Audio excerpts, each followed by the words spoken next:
Alright, hello. Assalamualaikum warahmatullahi wabarakatuh. Salam sejahtera kepada pendengar-pendengar setia smartsaham.com. Right, selamat petang semua. Tolong komen sikit bahagian ruang chat. Sama ada suara saya dengar ke tak dengar. Boleh nak upgradekan volume ke. Okay, sementara tu share dulu kepada rakan-rakan, kepada kawan-kawan seperjuangan, to everyone that would want to listen to this channel. Feel free to hit the share and also subscribe, follow our Smart Saham channel for future knowledge sharing, dan juga apa and kupasan-kupasan ekonomi ataupun isu-isu semasa, dan dibawa khas oleh dari tim kami secara percuma ya tuan-tuan dan puan-puan. Tiada masalah untuk tuan dan puan-puan mendengar daripada mendengar buletin utama. Kita tahu sekarang masih lagi kita bergelumang dengan isu COVID-19. Okay, kebanyakan berita pun kita akan mendengar macam-macam kisah-kisah keluarga yang telah terlibat. Okay, sama-sama kita doakan dalam doa-doa kita masing-masing, okay, kepada keluarga yang telah terkesan. Okay, moga dia orang semua tabah. Okay, sementara itu kita masih juga terus perlu meneruskan perjalanan kita sebagai bursa ataupun the global economic trader, ataupun tahu-tahu rakan-rakan pun ada dalam ni adalah crypto trader sekarang kan. Semakin hangat diperkatakan di dalam social media, di mana-mana platform pun, bukan sekadar di Malaysia tapi around the world itself. Okay, and myself akan membawa topik on this is the first session yang saya akan bawakan, that will be brought by me for the global session. Okay, so insyaAllah moving forward we will cover a lot more on the global issue, and see how will it impact macam the market in our our fundamental news as well. We'll see some of you are monitoring the index. Okay, global tonight macam dah start opening the market for the global global trade kan. So some of you are involved in the global trading, and insyaAllah we also in the Smart Saham team will be catering the global trades in Nasdaq and also markets around the region, which is in the markets around us lah, which is the Asian markets and Europe, as well as the Nasdaq and also the New York Stock Exchange. Okay, so that will be in the future. In the meantime, okay, tonight we will focus on some of the impact that was news that was released recently, global impact on Biden infrastructure plan. Okay, so Tuan Nasif, I think we can start. Okay, so in the meantime, if anyone yang belum masuk, tolong share. Okay, so we will start as soon as possible. Okay. Okay, everyone can see my slide, right? Boleh nampak slide saya ya? Okay.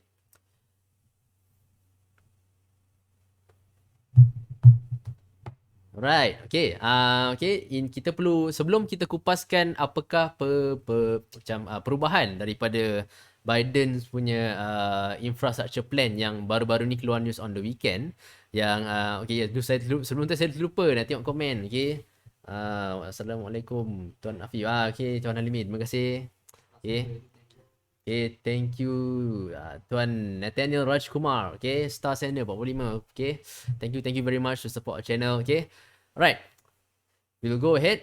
Alright, let's first just get a key highlights of what is the Biden's 2 trillion plan first. Okay, so on the weekend recently they have Biden's actually reduced the plan from 2.25 trillion to 1.7. So I think not many of us are actually following the politics over there in the US. So but me myself, I have been following the United States punya politics ni since 2008, since macam the first Barack Obama tu naik jadi presiden tu, macam like this the whole historic moment lah. But then tak adalah macam nak support fully kan. At the end of the day, market kita pun is the one that is being affected. Okay, tapi apapun kita macam boleh ambil tahu what is happening at the very epicenter of the global market, where the first stock exchange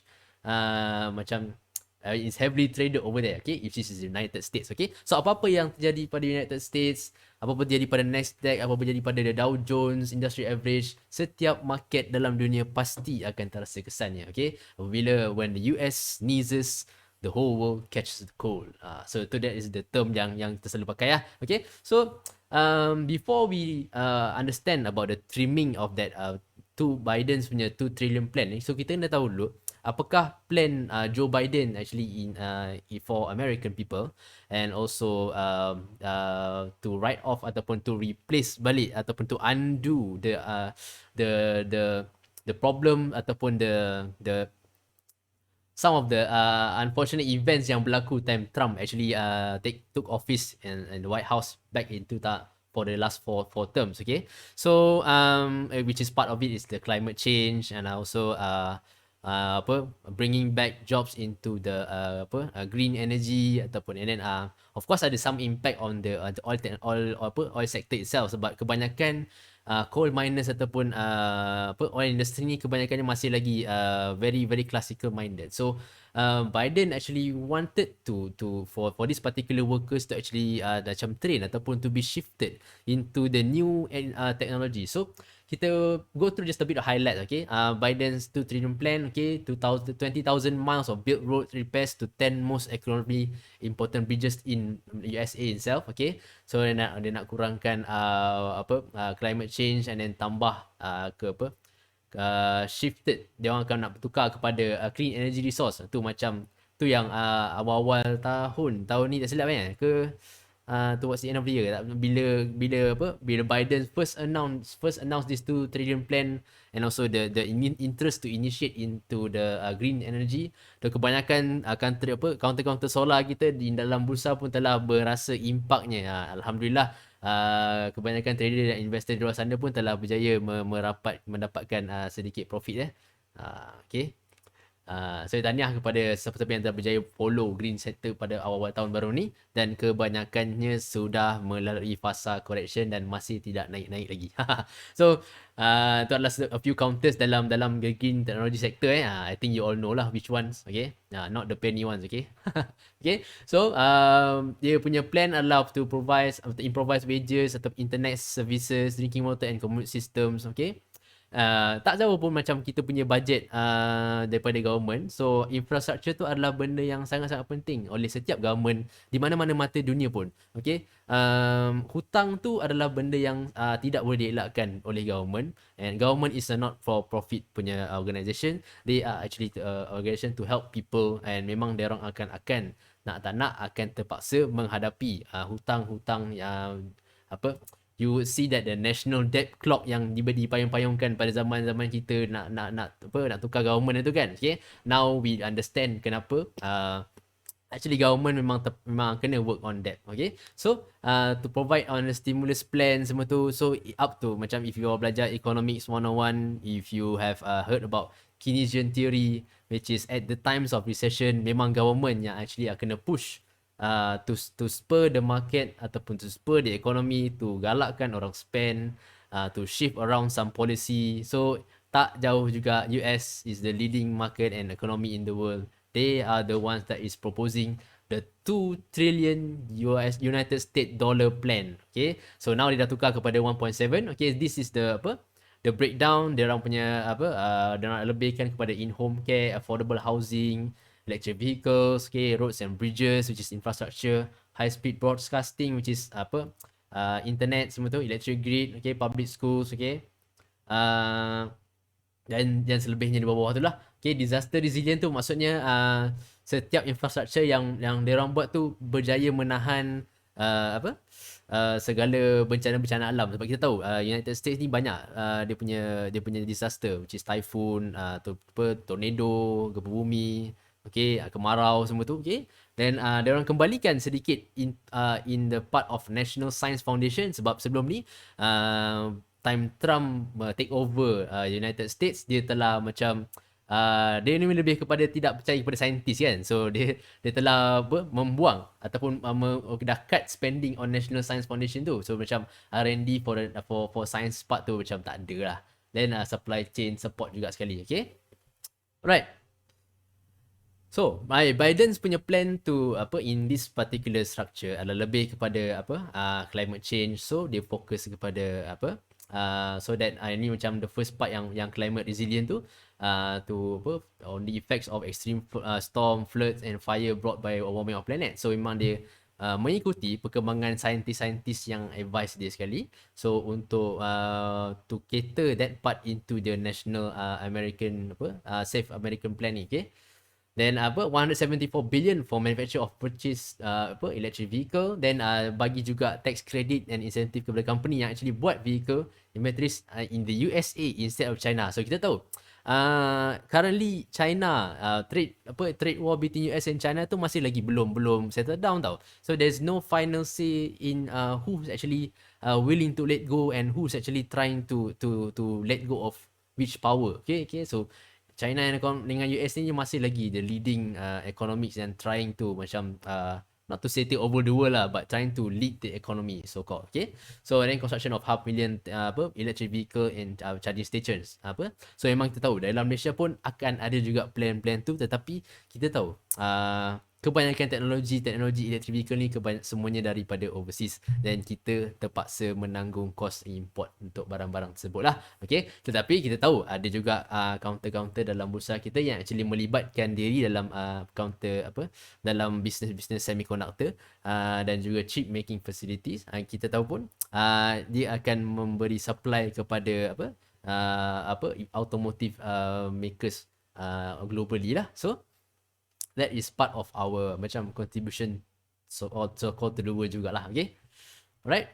Then clean electricity standard. Okay. A percentage of electricity in the state will be generated by zero carbon energy. Macam source like wind, solar and nuclear. Tapi cuma nuclear tu masih lagi a big consideration by them, but they are trying to eliminate those fossil fuel workers lah. Not to say dispose them macam into unemployment, tetapi to help them to move into transition into shifting into the climate change punya agenda, which is he calls it as the civilian climate corps. Okay, so 16 billion will be spent in part of that program. Okay, and 46 billion in federal government programs to buy fleets of electric vehicles. So dia nak government nak punya offices tu, dia punya macam kereta-kereta official tu will be more into electric vehicles and over 35 billion into R&D into cutting edge new technology. So in meaning to actually try to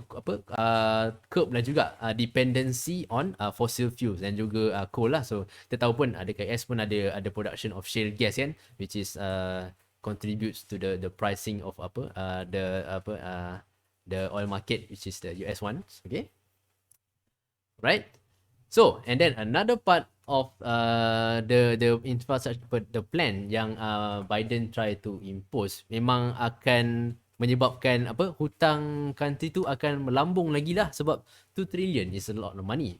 Okay, siapa yang akan bear the cost? So dia akan macam-macam the typical economic governments in the world. So normally which is based on taxes. So cukai. So kebanyakan rakyat memang akan membayar cukai untuk menampung which is memanglah government kan memang dia punya revenue is cukai. If tak ada cukai then macam mana nak run the government. So Biden's punya plan ni akan increase as much as corporate tax from 21% to 28%, which is memang betul-betul reverse lah Trump punya policy, which is can say dia punya plan ni lebih kepada the corporate and the richest, which is a little bit of socialism but not too as much as burden the richest and also the corporates lah. So this plan also will add a minimum tax on the global income of the larger multinational. So the bigger the company, those company that is multi-billionaire semua tu, so akan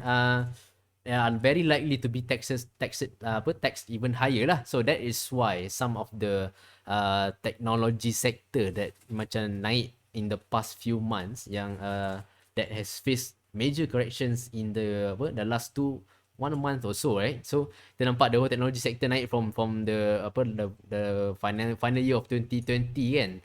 And then sampai 2021 dia naik betul-betul kau sampai all time high. Then suddenly bila earnings keluar macam Apple semua drop and actually shifted into what commodity cycle. So we know the tax hike the plan yang Biden introduce ni, because of the tax hike yang potentially dia akan buat tu, telah menyebabkan all these multinational companies yang actually gain a lot of traction in the market itself start to go down and start which you can say as profit taking lah. Okay, so this plan of tax hike ni juga memang akan berpotensi to generate as much as 1 trillion over 15 years. If dia tidak laksanakan this plan, then they potentially would slow the tax collection jugalah. So tapi Republicans pun sebahagian daripada government juga kan, so they macam tak betul, memang dia akan takkan setujulah over this plan, sebab you are undoing what our represent has done in the last campaign. So now you are increasing tax and multi-million dollar ni, of course lah, government pun, politicians pun mesti ada influence in the multinational company kan, so they also have to be incurred. Dia bukan incur juga this particular taxes, so of course they don't want it lah. And then in the recent election juga, part of the Senate yang memenangi the election party pun was a bit mixed, around 51 to 49 punya mix. So they don't which is in favor of Republicans. So you have the government that is controlled by the Democrats, tapi the Senate tu lebih kepada Republican. So dia memang akan macam ada banyak ketidakpersetujuan antara dia punya lawmakers tu. So Biden punya plan ni banyak kena restructure and also to reconsider, okay, dia punya partisan strategy, which is two blocks agreeing upon each other kan. So banyak mungkin in the coming weeks ataupun coming months kita expect a lot more amendment to the plan that is Biden is trying to do lah. Okay, the restructure now cost about 1.7 trillion, tapi dia telah fokuskan kepada reduce funding in broadbands, road, bridges and other major projects. Okay, so and juga investment in research and development, walaupun tu adalah part yang paling sikit, tapi dia telah restructure and mungkin akan dikembalikan dalam masa yang akan datang lah. Itu pun kalau dia masih menang, continue the re-election and continue dia punya term another 4 term macam Obama sampai 8 term, sebab dia punya plan of this particular American saving plan ni juga memang dikatakan to be expected to roll out as long as 8 years. So dia macam trying to instill confidence lah that this particular plan is to gauge the economy and also the people to support the Democrats lah. Okay, so a part of the restructure juga is because transportation expert juga kata yang bila you spend on the infrastructures too much pun juga, dia macam sama juga macam kita punya jalan raya dekat Malaysia. Okay, when you have 2 lanes, okay, people drive in that 2 lanes sampai dia jam. But what happens if you extend the road sampai 3 lane? Okay, adakah itu akan mengurangkan kadar transportation di dalam road jalan tersebut? Tidak. Actually dia akan menambahkan juga bilangan kereta yang actually drive into that road. So in the end this problem becomes how to say, memang unsolved lah. The rate of the cars increase is about as the same as when you extend that jalan into 3 to 4 lanes. So it is continuous and not really sustainable lah. So that is what is the researchers are telling Biden to actually to reconsider and also restructure the plan lah. Okay, right? And also okay, the impact yang dia akan buat kepada the whole economies of the world, because you have a government that is willing to spend as much as $2 trillion in the first place, and then suddenly you are reducing to 1.7 trillion. And initially pun actually this is some of the info that I read in the news jugalah, some of the articles that I've read myself. Okay, yang actually Republicans counter propose the budget into 560 billion sebenarnya. So it's a massive difference from 1.7 to 560 billion. And memang they are looking at a government that is should be spending less ataupun in a small manner lah. So dia tak nak spending lebih. So this gap and the problem with the partisan yang Democratic Party dengan Republican Party is facing together ni. So it is taking time, okay, for the budget to actually approve and also try to release into the public lah. So my take is probably they will take time to actually reconsider some of the budgets and maybe more cuts in the future juga to actually until they arrive into the final plan yang sepatutnya akan datang. Okay, the American Jobs Plan yang asalnya then suddenly tukar kepada in a very smaller manner. Okay, right. Even the European Commission pun actually was trying to use US punya budget ni as a benchmark sebenarnya. So okay, EU pun trying to come up with their own 750 billion recovery package of loans and grants. Okay, European Union kita tahu lagi banyak masalahnya sebab okay, aside from Brexit yang berlaku baru-baru ni. Okay, so the EU punya economy is actually have to take center stage around all the European countries yang ada dalam that region. So it's macam the bigger share of the market is usually if I'm not mistaken is controlled by Germany lah, and also some of the countries like macam Italy. Okay, yang the countries that has been hit so hard in terms of this pandemic is of course the travel punya centric countries such as Spain and juga Greece. So Greece memang dah lama debt ridden country and it is up to the big boys such as Germany. You know Germany, you have Mercedes ataupun all the sport label makers semua, Adidas semua is from Germany. So Germany have done quite a lot of macam saving punya job to the European economy in themselves. Okay, then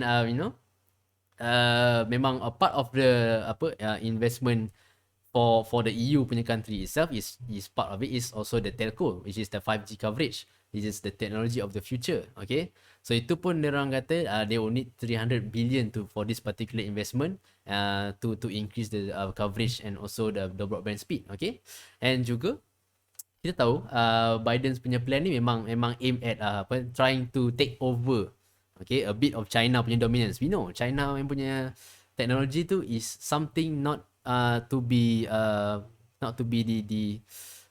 to be look small upon lah. So tak boleh pandang rendah. Okay, we know from the case yang Huawei kena pasal security issue, okay, sampai UK pun take advantage.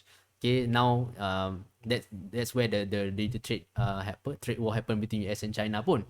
And now the semiconductor punya shortage lagilah you are battling within China and juga US on who is trying to become the dominant player in producing the chips. Okay, and then now aside from that you have the raw material juga, the commodities that has been increasing at a very high level punya harga. Okay, kita nampak aluminium naik harga. We know our steel counters pun actually dapat the impact. Okay, so the steel counters actually dominant in the usage for semiconductor. Itu pun bila dah ada facing chip shortage, then these prices of commodity pun is tend to go higher juga. So at the end of the day, adakah these particular companies dapat pass that cost of raw material to the end user, which is in the end kita lah customer sebagai pembeli Apple, Huawei atau semua bahan-bahan semicon ataupun bahan perkakas elektronik rumah. So kalau kita punya chip tu jadi lagi mahal, okay, so this particular companies takkanlah nak keep the prices at the same level kan. So then there's the inflation punya worries. So nak tak nak these are the macam the side effects of the plan itself yang Biden is trying to show to the world juga pun. So that is part of the the impact. Okay, so it's pretty much what I've mentioned pun. Okay, any particular questions that from the floor? Okay, sebab session ni pun tidak expected to be that long. Memang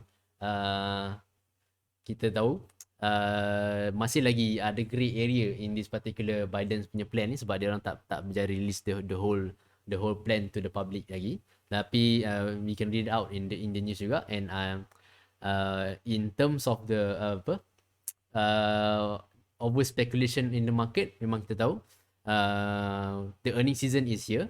Okay, kita nampak companies pun dah startkan keluar dia punya quarter report, their financial earnings, and it is expected that initially that this particular period which is sell May and go away, tetapi when the whole country and the whole world is still stuck with COVID-19, you just have to simply change the term into sell May and can't go anywhere. Anyway, cannot go anywhere, sorry. Sell in May and cannot go anywhere. So mana nak pergi? So pergi balik tu crypto, then suddenly everyone is trying to take advantage of the the speculation of the ruling yang now this cryptocurrency pun ada dalam China punya issue, which is trying yang I think tak silap saya 2017 pun dia orang actually mention about the ban in the market pun, tapi sekarang they mention lagi the same thing, and the same correction is happening now in the crypto market itself. Okay, so nak tak nak where can you go? Okay, nak sell pun then nak gimana? No, so some of the market yang flaunt out there pun you go back to where, which is gold. The most safest asset yang orang kata you can hedge to hedge against the inflation. Okay, so belilah gold and then bertahan daripada inflation. So tu sekarang the current term lah, the current theme yang ada dalam market sekarang ni. So we are facing the uncertainty of every government in the world yang tengah masih roll out dia punya vaccine plan. Okay, kita dalam Malaysia pun tak silap saya tadi dalam around 2.79 doses yang telah dah diberi kepada rakyat Malaysia. Okay, we know our neighbours pun actually have led quite a lot more. So the plan for vaccine rollout tu memang masih lagi dalam perancangan setiap setiap negara dan negara-negara dalam dunia. Okay, so memang akan ambil masa. So kita akan tahu walaupun kita dah dikena vaksin, masih lagi ada risk untuk kena COVID tu sendiri. So akan nampaklah sebahagian particular sektor ekonomi tu dibuka tutup. So tak sama, macam tak ada beza pun dalam the other country in the world. So dia pun ada dia punya vaccine rollout plan, dan dia pun terpaksa curb in the new variants yang kita nampak dalam which is the COVID variant yang ada dekat in the current situation sekarang ni lah. So nak tak nak, even sekarang pun kita tahu China is leading the vaccination program. They have started doing marathon. Saya silap, saya nampak dia dah start buat marathon, dah start buat hiking, dah start open cinemas, and possibly even I watched the Bloomberg over some period of time pun dia orang kata even the movie sectors, the theatre ataupun the film industry pun dah start to slowly reopening their cinemas and the IMAXs tu semua tu kan. So kita tahu the movie yang akan datang semua macam if you are Marvel fans out there, you have Black Widow, Spider-Man kan.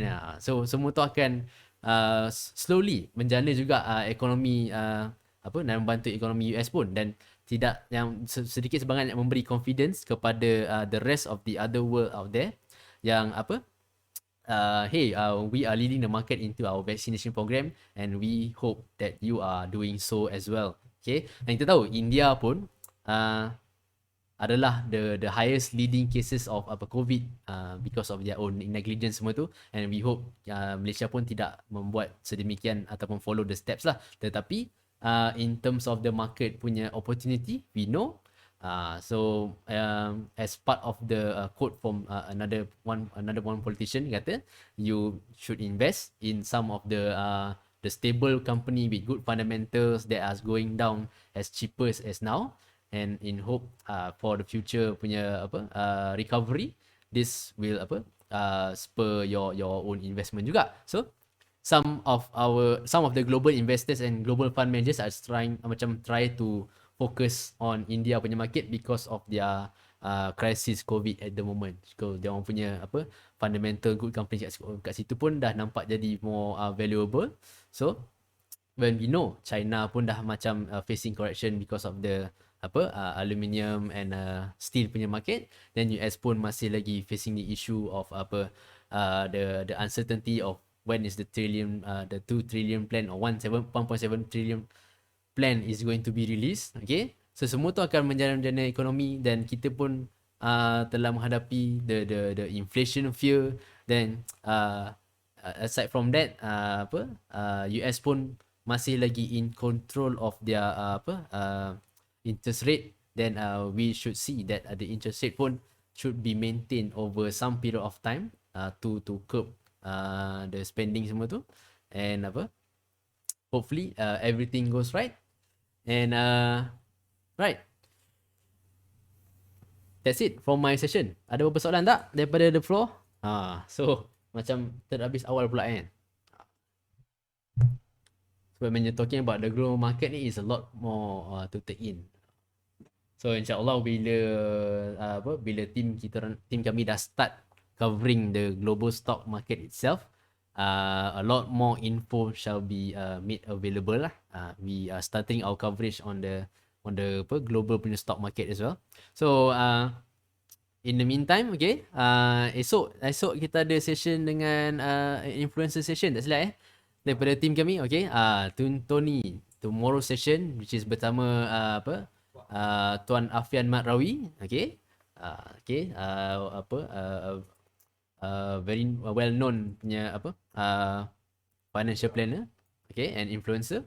Okay, then also another upcoming session, kita juga akan start to introduce some a bit of macam mana tadi Sif, lupa dah.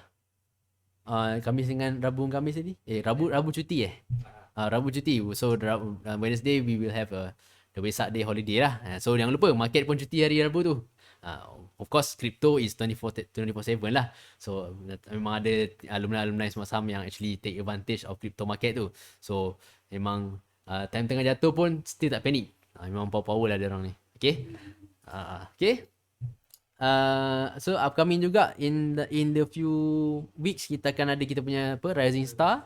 Okay, so untuk kelas yang paling asas, untuk kita belajar the most simplest and basic untuk orang-orang yang betul-betul zero. Okay, kalau dah rasa dah pernah experience and dah pernah involved in the stock market for a long period of time, then you can join our advanced class. Okay, and learn more over a very lengthy and long period of time, so you can repeat the session banyak kali pun. Okay, and of course aside from enjoying the free session yang team kami deliver on every nights macam ni, and trying to not to say replace the news lah, tapi to give an information that is relevant for your investment and trading plan. Okay, time jatuh macam luru jantung juga, betul Tuan Hari Fauzi, betul. Tapi itulah asam garam trader. Okay, trader dengan nelayan ni memang tak jauh, dua-dua ke laut. Okay, so kita memang akan menghadap lautan yang bergelora tu, merah tak merah pun, itu adalah kita punya usaha.